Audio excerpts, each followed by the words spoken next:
Buenas tardes, mi nombre es Denis Miranda, soy licenciado en Enfermería, residente de Informática en Salud en el Hospital Italiano de Buenos Aires y a continuación vamos a dar comienzo al track de Innovación en Salud Digital con el Ateneo 683, del pie de cama al metadato, innovación tecnológica en la monitorización de pacientes hospitalizados. Les recuerdo que este Ateneo tiene lugar en el contexto de formación de la residencia en Informática en Salud. Muy bien. Con respecto a esta disertación, un pequeño recorrido, haremos una introducción revisando algunos conceptos, presentaremos el primer artículo, al finalizar el mismo abordaremos un segundo artículo, luego avanzaremos con una experiencia en el Hospital Italiano de Buenos Aires y a continuación finalizaremos la disertación con conclusiones de los temas presentados.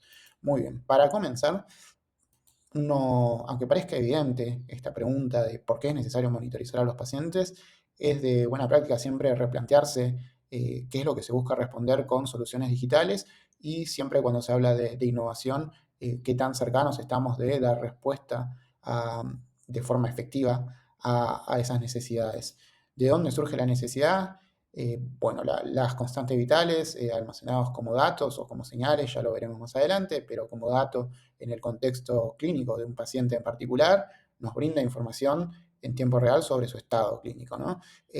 Y ese estado clínico puede dar indicación de un deterioro de su condición o una mejora, ¿no? En el caso de un deterioro, uno lo que busca es poder alertarse de forma temprana, de poder alertar a quien toma la decisión, ya sea el equipo profesional tratante en un contexto en particular o para orientar el autocuidado del propio paciente, ¿no?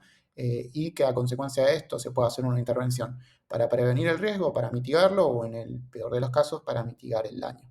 Esto entendiéndolo que se busca garantizar que todas las intervenciones que se hagan sean seguras y oportunas, que se hagan al tiempo que corresponda y no llegar demasiado tarde. Y esto, para compartir una cifra, el 80% de los eventos hipoxémicos e hipotensivos no son detectados, ya que ocurren en la intermitencia de los monitoreos, en esos famosos intervalos que ocurren quizás en áreas de internación que no tienen un monitoreo tan estricto. Em, y un poco para entender de dónde viene este recorrido, esto de forma más conceptual, hay una captura de esa constante vital, ya históricamente se hacía de forma manual, a inspección del propio profesional, pero hoy en día la captura de forma analógica cada vez se encuentra más en desuso y hoy contamos con muchos dispositivos médicos ya digitales, algunos de ellos integrados, otros no, dependiendo del contexto con la posibilidad del dato que se obtiene registrarlo, en el mejor de los casos en una historia clínica electrónica o en el registro correspondiente, con la posibilidad de que se pueda almacenar y que luego pueda ser consultado en el momento que se desee, en el mejor de los casos en tiempo real o de forma retrospectiva, ¿no? Em, Entendiéndolo, esto en un ecosistema digital implica algunos pasos desde la captura de ese signo vital con la generación de una señal o un dato que tiene que ser enviado y recibido por algo en particular. Esto ya en un contexto de integración, ¿no? Y que eso se debe integrar al sistema hospitalario, al sistema de información hospitalaria permitiendo su almacenamiento en lo que disponga la infraestructura del lugar. Y como instancia futura a eso, permitirla, y esto ya más moderno, de los últimos 5 años ha tenido un crecimiento importante, la interpretación de toda esa data que se va almacenando para generar una analítica ya sea prospectiva o retrospectiva, y que eso pueda orientar acciones más escalables, más allá del propio paciente, acciones poblacionales o acciones en unidades de forma más general y anticiparse desde ya a los riesgos que puedan ocurrir. Y la integración del monitoreo como tal, como una de las partes de adopción tecnológica, si se quiere, pendientes, diferentes autores ya han reportado de que no es una realidad en muchas instituciones y sobre todo en países en vía de desarrollo. Y el que no sea una realidad, el que todavía existe una brecha importante en lo que ya se había propuesto hace varias décadas, hace más de una década, y lo que ocurre actualmente, genera un impacto en la carga de trabajo del profesional histórico, que lo que le dedica al ingreso de los signos vitales o de las diferentes informaciones que va recolectando del paciente en el sistema de registro establecido, ¿no? Y además, bueno, Esto de la fatiga de alarmas, que no es un tema menor, y que sabemos que la falta de integración dificulta mucho más la gestión oportuna de todas este tipo de alarmas que hacen muchas veces subestimarlas, porque en muchos casos ocurren de forma alertando ocasiones que no tienen que ver con un cambio o un deterioro en la condición clínica del paciente, sino que tienen que ver con un artefacto, con una mala señal o pérdida de la señal, o con un seteo inadecuado de los parámetros esperados. Y también otro desafío o problemática son las necesidades tecnológicas de infraestructura que se necesita para llevar a cabo esto. Y desde ya para avanzar al paso 5 y 6, esto es una instancia necesaria y uno no puede pensar en crear mecanismos de machine learning para predecir cosas si todavía no tiene integrados sus monitores de signos vitales, ¿no? Eh, y para abordar un poco más estas limitaciones que tuvo la integración de estos dispositivos, es necesario conocer las necesidades de los usuarios, qué ha ocurrido, si quizás si esta adopción tecnológica no terminó respondiendo a las necesidades o esta imposición tecnológica quizás no terminó respondiendo a las necesidades de los usuarios finales, y por eso es que no terminó implementándose en muchos casos como un camino infructuoso de una innovación, ¿no? Y para eso, bueno, traemos este primer artículo que lo que busca en este grupo de investigación alemán, en este artículo publicado en el Journal of Medical Internet Research, de mejoras en el monitoreo del paciente en unidades de cuidado intensivo, un estudio de encuesta, un estudio cuantitativo, observacional y transversal, donde evalúan la satisfacción del personal con la monitorización de pacientes con el sistema actual y sus sugerencias para futuras mejoras, ¿no? Esto en un complejo de un hospital universitario en Alemania, en Berlín, y fue publicado antes de la pandemia en el año 2020. Muy bien. ¿Por qué en la UCI? Este grupo en particular consideró oportuno estudiar los pacientes o la experiencia de los profesionales en la UCI, eh, por la cantidad de datos que se generan y la cantidad de datos que es necesario gestionar en pacientes como el escenario que se puede ver en la imagen, ¿no? Múltiples dispositivos, múltiples constantes vitales que se tienen que registrar, y con muchos cambios dinámicos constantes, casi de forma general. Y también la oportunidad que tiene las unidades de cuidados intensivos de haber equipos transdisciplinares con mayor presencia, si se quiere, que en otras áreas asistenciales. Y bueno, esto ellos detallan que donde llevaron a cabo estas encuestas, estas unidades ya tenían implementado un sistema de integración de monitoreo de Philips, y que al mismo tiempo estaban evaluando de otro producto la posibilidad de incorporar, estaban realizando una prueba funcional, de incorporar una interfaz visual portátil a través de tablets para poder visualizar los registros de las constantes vitales de los pacientes. ¿Cómo diseñaron esta encuesta? Básicamente, sin mucho detalle contado en el artículo, reunión con expertos, focus group previo hasta que se logró la saturación de determinadas temáticas, diseñaron una escala tipo Likert y hicieron una pequeña prueba con expertos de manera presencial. A raíz de eso surgieron los siguientes ítems que vamos a desarrollar a continuación. Y bueno, de manera muy general fueron refinando esta escala Likert de manera de que quizás los aspectos indefinidos no generaran tanto problema para el análisis. Y las encuestas fueron finalmente distribuidas entre noviembre de 2019 y febrero de 2020 vía mail entre 270 profesionales, y finalmente se obtuvo de esos 270 profesionales una tasa de respuesta del 39%. Finalmente, de eso fue un porcentaje menor, 86% 86 de esas 86 respuestas fueron finalmente analizables porque se tuvo que descartar el resto de encuestas por datos incompletos, y respondiendo a 62 profesionales de enfermería y 24 profesionales médicos. No muestro el gráfico acá, pero 67% refirió sentirse seguro con respecto al uso de equipos médicos complejos de monitoreo del paciente en el entorno actual.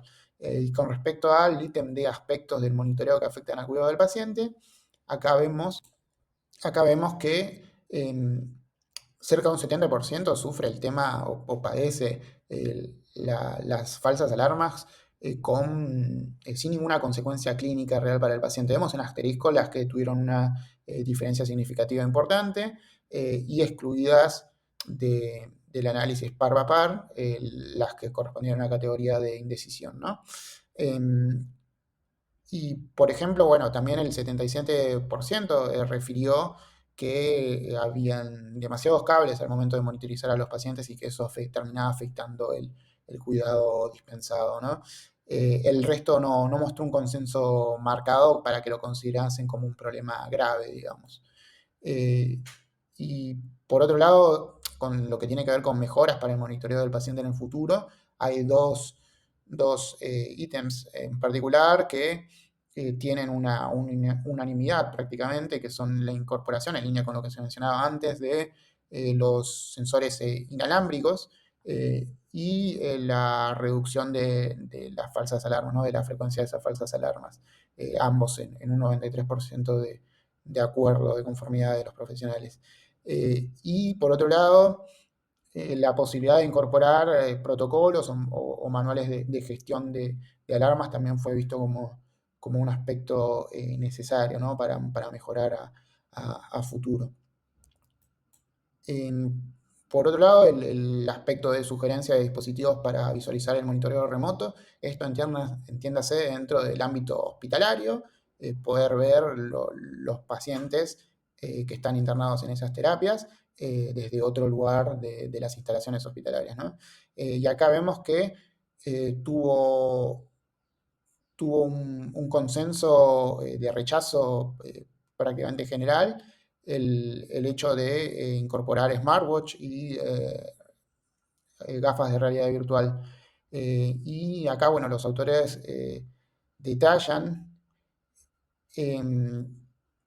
que, bueno, por ejemplo, para el uso de celulares hubo un rechazo mayoritario y que el rechazo mayoritario fue a la hora del análisis por rol profesional, que no se detalla demasiado, pero simplemente los autores mencionan que fue marcadamente predominante en enfermería ese rechazo, no tanto así en los profesionales médicos.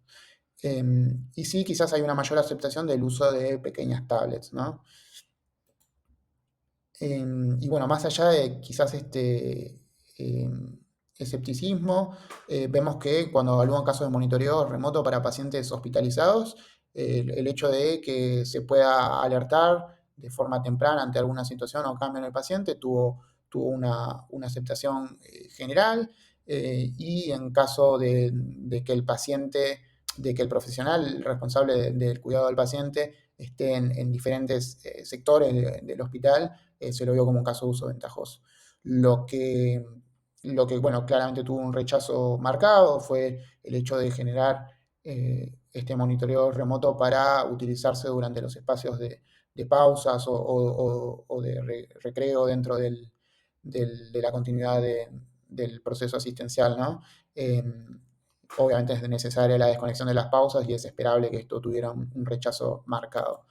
Y por otro lado, las posibilidades de incorporar herramientas de CDS de soporte a la decisión clínica basada en inteligencia artificial, esto ya pensando muy a futuro. La posibilidad de permitir detectar complicaciones tempranas se vio como una funcionalidad esperada, así como el detectar incrementos de mortalidad o de proponer el uso de alguna guía de práctica clínica en particular.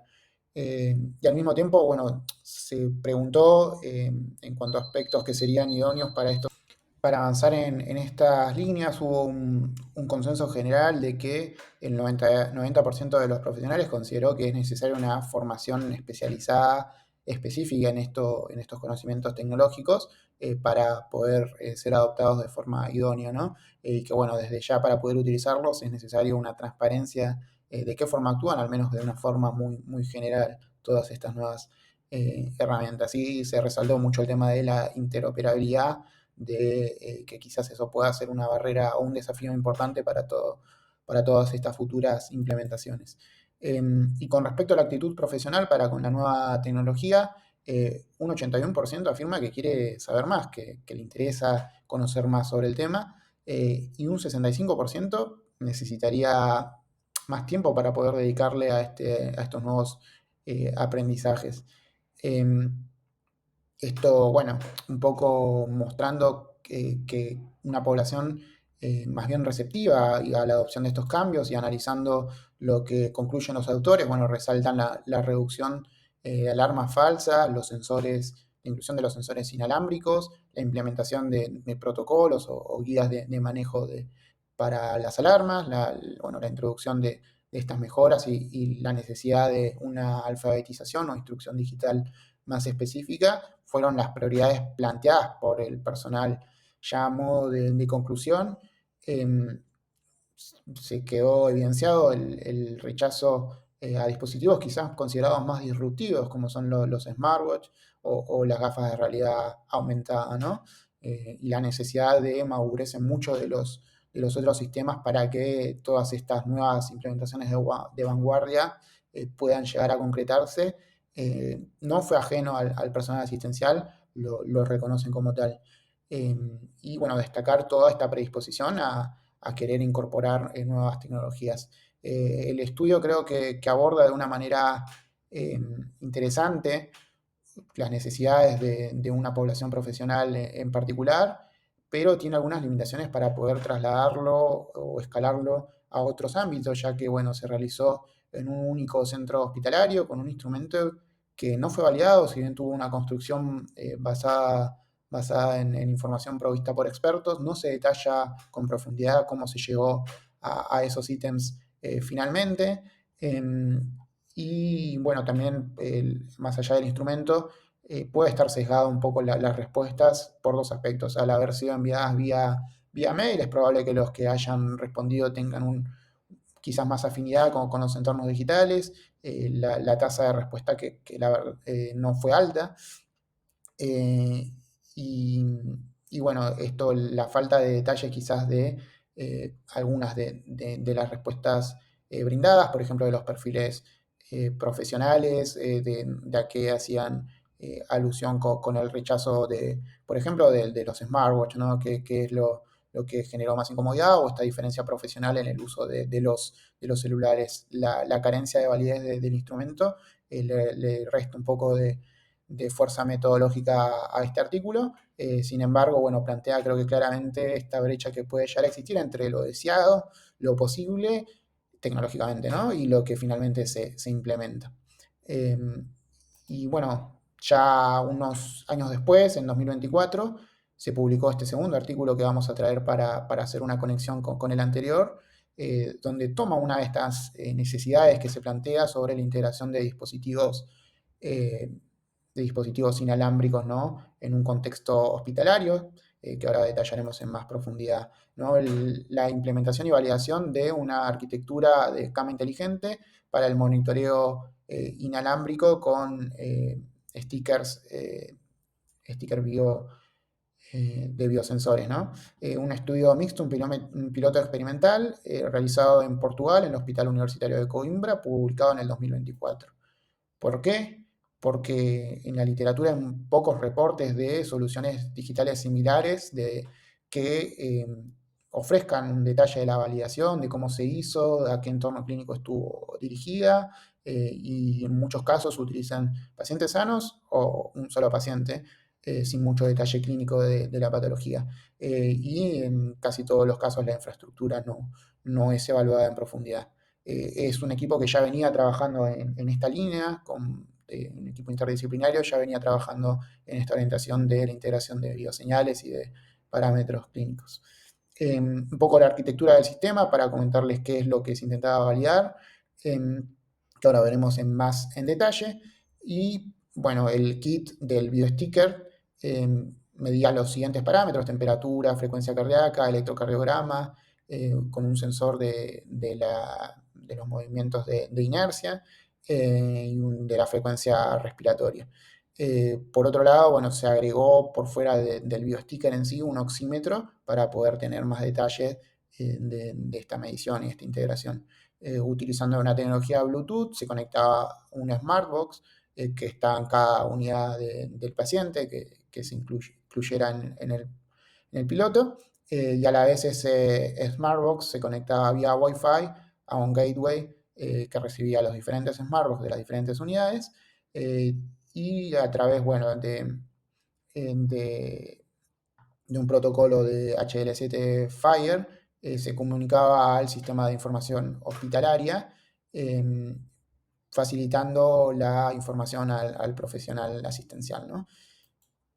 ¿Cómo lo probaron en la vida real? Bueno, hicieron una comparación versus el equipo Gold Standard, el equipo que ellos utilizaban, que era equipo de la marca Minray.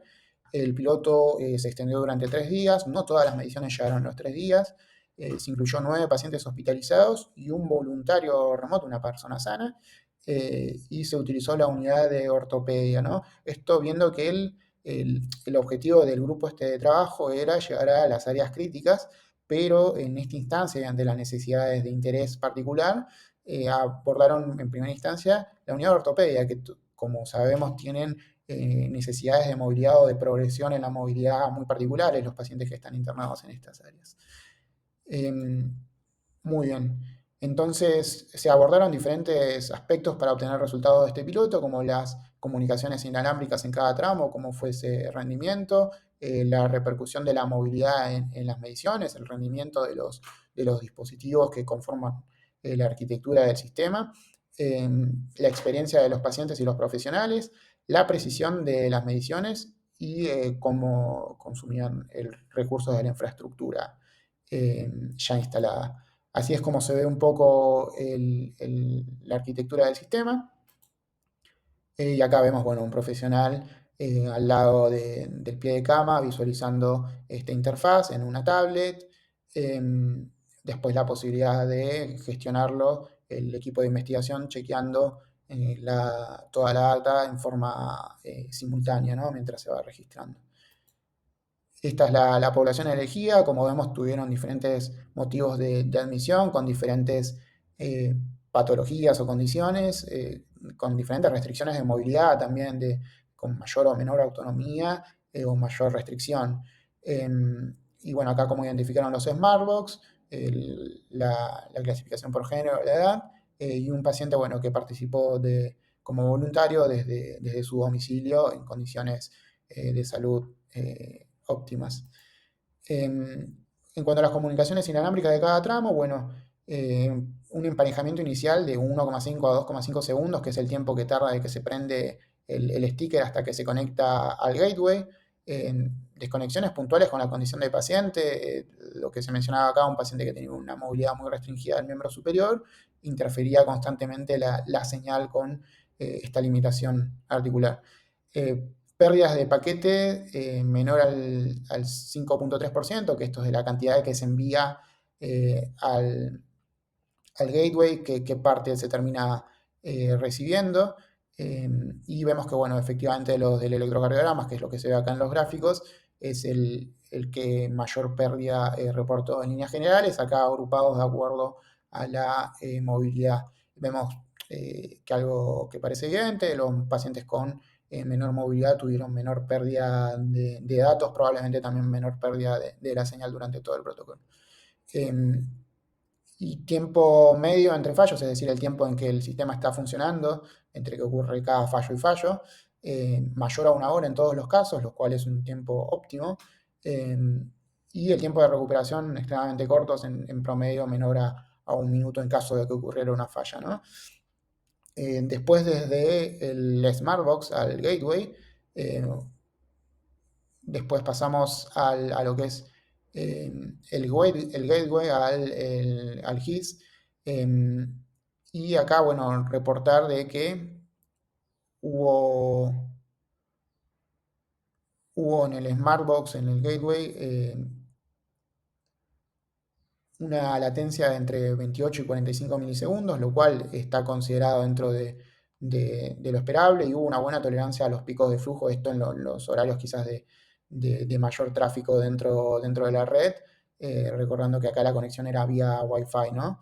Y después lo que tiene que ver con el gateway integrado al GIS, el grabado de datos se efectuaba cada 30 minutos, que es lo que tenían configurado por defecto los profesionales asistenciales, y hubo imprecisiones en el rendimiento que se obtuvo porque no se pudo obtener los logs de forma continua de todos los registros. Y vemos que en este gráfico se ve que hay muchos outliers de los tiempos de respuesta, reflejando que la latencia es bastante variable. Pero bueno, acá ellos detallan de que no tuvieron acceso a toda esa parte del GIS al no ser un sistema in-house de ellos, ¿no? Con respecto a la performance del módulo, la calibración de los equipos óptima en menos de 2 segundos, la batería de los BIOS de sticker eh, hicieron una prueba de que podían estar hasta 48 horas encendidos. Y bueno, después los consumos de energía de los Smartbox, de esas eh, picos aislados durante la conexión, cuando se conectaba esta interfaz visual, esta tablet que terminaban visualizando, había un mayor consumo de energía, pero no impactaba de manera significativa. Y bueno, a esto, cuando se agregaron más dispositivos, no hubo un aumento lineal, exponencial en el consumo de recursos de CPU y memoria cuando se iban agregando diferentes Smartbox, lo cual puede hablar de una potencialidad de escalabilidad que se pueda llegar a obtener. Con respecto a la experiencia de los pacientes y los profesionales, el 60% no sintió molestias importantes, 22% destacó las facilidades de movilidad y refirieron malestar al retirar el parche o un tamaño del parche capaz que podría ser más chico. Y bueno, la necesidad de incorporar tanto para la medición de la TA o la medición de la saturación un equipo adicional generó cierta incomodidad. Y los profesionales también en la misma línea de integrar un equipo que sea todo en uno y la dificultad para que los parches adhieran a pacientes con mucho vello, ¿no? Acá, en cuanto a las precisiones de la medición, vemos que el gol, con respecto al gol estándar, la posibilidad de ver los niveles alcanzados, vemos que fueron en líneas generales óptimos y plantean que tiene que haber un nivel de validación a una escala mayor, a un volumen mayor de datos para que sea una validación realmente efectiva. Como conclusiones generales, vemos que hay una robustez en las conexiones estables y que tienen ligereza en la transmisión de datos con un consumo de recursos adecuados, una buena recepción de uso con la necesidad de incorporar otras constantes vitales y trabajar sobre la adhesión del sticker. La alineación apropiada de, de la precisión y esto que mencionábamos de la necesidad de escalarlo. Y por otro lado, destaco que si bien metodológicamente tiene mucho detalle de muchos instrumentos, de muchas de las mediciones realizadas, quizás en lo que tiene que ver con el contexto clínico de los pacientes y entender un poco más cómo se selecciona esta población, creo que le aportaría mucho más a este estudio que ya es rico en sí y marca un camino y una apertura a lo que podría ser el monitoreo remoto domiciliario de pacientes, ¿no? Viendo que estas conectividades pueden tener robustez y escalabilidad. Sin embargo, en cuanto a lo clínico, creo que en futuras investigaciones se pueden aportar muchos más detalles al respecto. En cuanto a la experiencia en el hospital italiano, podemos decir que al día de hoy tenemos con solidez implementado en los quirófanos lo que nosotros le decimos el FAE, que es la ficha anestésica electrónica, con el registro de las constantes vitales durante todo el procedimiento quirúrgico, de forma integrada, con una infraestructura de puerto a puerto, es decir, el monitor registra directamente en la computadora local dentro del quirófano las constantes vitales del paciente, ¿no? Con posibilidad de integrar diferentes parámetros en tiempo real. En este caso no registra bioseñales per se, sino que los datos de las constantes clínicas. Vamos a ver una pequeña pantalla donde eso se ve.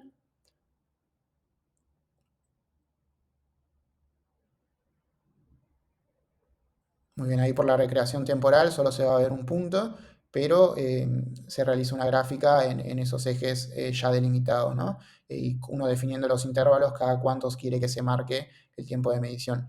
Esto, bueno, teniendo en cuenta que la población de quirófano es una población diferente, o sea, tiene un recorrido diferente, está en esa instancia y después egresa o se traslada a algún otro sector del hospital, ¿no?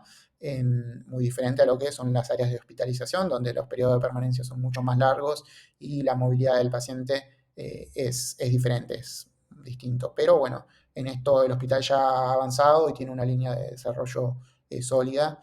Eh, Así que bueno. Y un poco ya para cerrar, en cuanto a lo que es innovación tecnológica y adopción tecnológica, creo que se nos plantea un desafío importante. Y algo que se recorre en los artículos es esto de que los usuarios muchas veces quieren que lo que ya está instalado pueda funcionar de mejor manera, más que agregar tecnología disruptiva que proponga un cambio de paradigma total a lo que ya se hace. Y de hecho, en muchos de los detalles, la adopción tecnológica no tuvo el éxito deseado porque no se evaluó con la suficiente riqueza la usabilidad de, durante la incorporación, ¿no? Que puedan adecuarse al flujo asistencial real. Y esto hace que al día de hoy, con tecnologías quizás de mayor vanguardia, haya problemas que hayan persistido. El problema de la integración es un problema que pasa con los monitores con cables, con los monitores eh, inalámbricos o con los dispositivos inalámbricos, con los wearables o con cualquiera de otra de sus formas, ¿no? Entonces, resolver estos problemas de infraestructura es necesario, pero adecuado al flujo y a la realidad de cada situación en particular y que pueda ser sostenible en el tiempo, porque bueno, de nada sirve que se quede en una situación de laboratorio si después no va a responder a las necesidades del personal asistencial, del flujo asistencial y de la seguridad en sí del paciente. Bueno, sin más, espero poder haberles contribuido en algo. Bueno, este es mi contacto, Denis Miranda, me pueden buscar en LinkedIn, que estoy disponible. Y bueno, en el siguiente Ateneo, el doctor Alejandro Cruz Carroso va a continuar con otro tema de este track. Desde ya, muchas gracias.